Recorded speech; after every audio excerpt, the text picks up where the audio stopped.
अब हम बढ़ते हैं रोग निदान की ओर, जिसमें हम स्टार्ट कर रहे हैं अम्ल पित्त से। तो अम्ल पित्त में क्या होता है और कैसे होता है ये व्याधि, ये देखते हैं। तो सबसे पहले देखेंगे कि किसने बताया है कि अम्ल पित्त नाम का व्याधि होता है।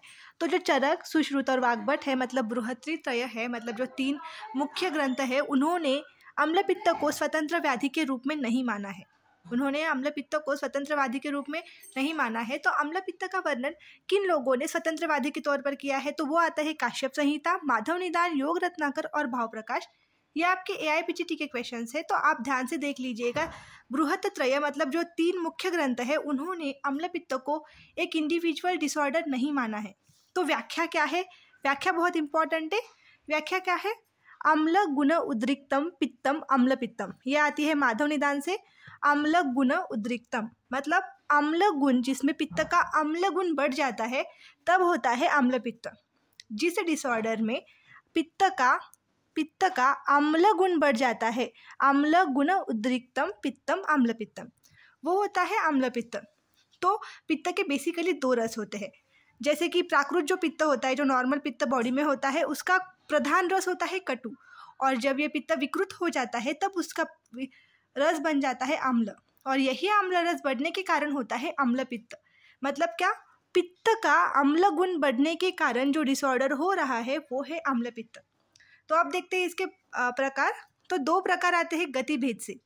कौन से, ऊर्ध्वक और अधोक। ऊर्ध्वक मतलब जब ऊपर की ओर से त्रास हो रहा होगा तब, और अधोक मतलब अगर गुद मार्ग में त्रास हो रहा होगा तब। और फिर आते हैं 3 दोष भेद से आते हैं 3, जो बताए हैं शारंगधर ने।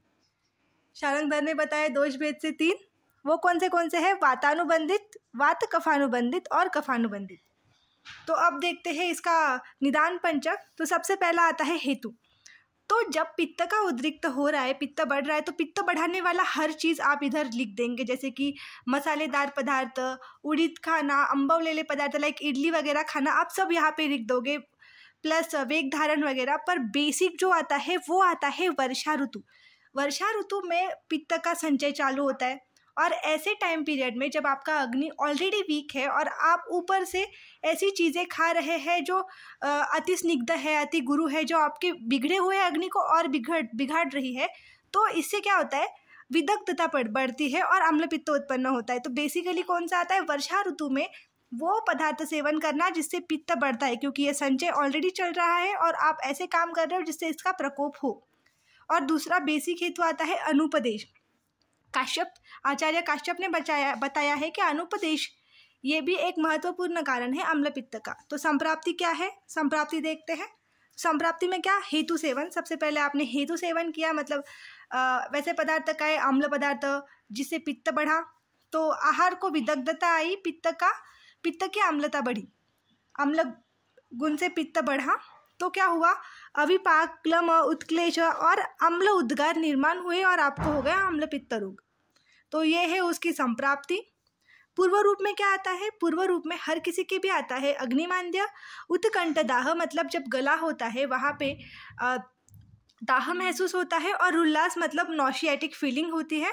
तो सामान्य लक्षण, अगर आपको पता कैसे चलेगा कि आपको अम्ल पित्त है और इसे आप डिफ्रेंशिएट कैसे करेंगे, तो सामान्य लक्षण में क्या आता है, सबसे पहला आता है इंडाइजेशन, उसके बाद आता है क्लम। क्लम मतलब क्या, कुछ किया नहीं है फिर भी थकान सी महसूस हो रही है, तो ये आता है इसका सामान्य लक्षण, इंडाइजेशन, क्लम, उत्क्लेश, नॉसियाटिक फीलिंग, क्योंकि जो पित्त है वो ऊपर की ओर जा रहा है और वो अम्ल गुण युक्त है, तो वो नॉशियाटिक फीलिंग भी देगा, तिक्तोद्गार भी देगा, रुद्रदाह भी देगा। क्योंकि देखिए, आप अगर देखेंगे तो अपना जो स्टमक होता है उसके पास आता है हार्ट आता है, तो अगर पित्त बढ़ा, मतलब अपने आमाशय में पित्त बढ़ा, तो वो उसका गुण बढ़ेगा, दाह उत्पन्न करेगा। पित्त का गुण है दाह, तो वो दाह उत्पन्न करेगा। ऊपर से आता है अरुचि, किसी चीज़ में मन न लगना, मतलब खाने की इच्छा ना होना, कंठ दाह, जब वो मतलब जब पित्त गुण बढ़ाएगा, पित्त है उसमें दाह तो होगा ही क्योंकि वो पित्त है, तो वो कंठ की ओर आने के बाद कंठ दाह निर्माण करेगा। बहुत से लोगों को कंप्लेंट होती है कि जब वो डकार देते हैं तो वो तिक्त रस की होती है, या उनको गले में जळजळ असते बघा, गळ्यामध्ये दुखतं, ते पण याच्यामध्ये येतं। फिर आता है उसमें क्या क्या आता है, आधमान, आटोप, अंत्रकुंजन। अंत्रकुंजन मतलब पेट में गुड़गुड़ गुड़गुड़ गुड़ आवाज़ आती है ना, तो वो जाता है अंत्रकुंजन में। फिर विडभेद और कुक्षिशोल ये सेकेंडरी है, पर सबसे इम्पॉर्टेंट है कंठदाह, रुद्दाह, तिक्त उद्गार।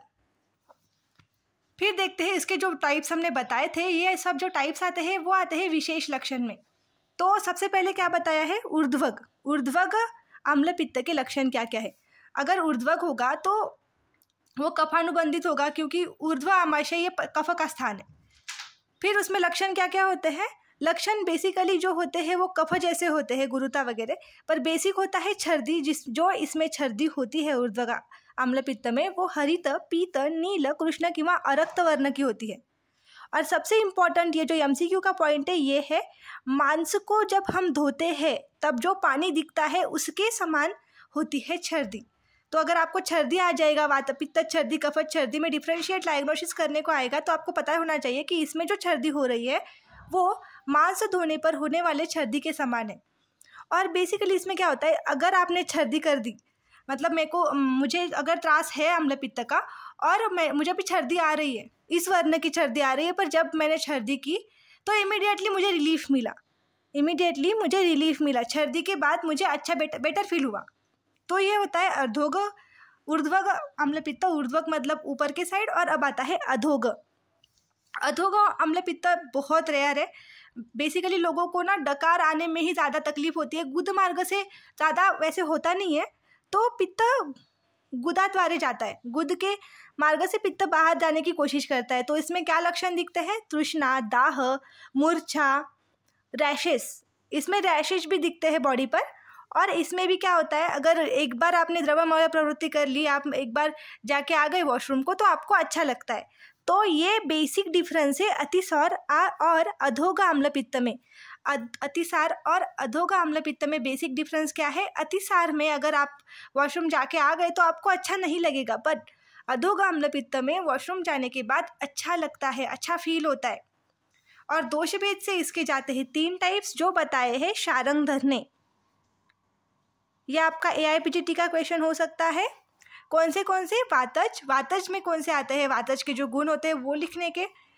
फिर आते हैं कफानुबंधित, जो कफ के गुण होते हैं, जैसे कि कफष्टिवन, अंग गौरव, वो। और वात कफानुबंधित मतलब दोनों के मिक्स अगर गुण दिख रहे होंगे तो वो आता है वात कफानुबंधित में।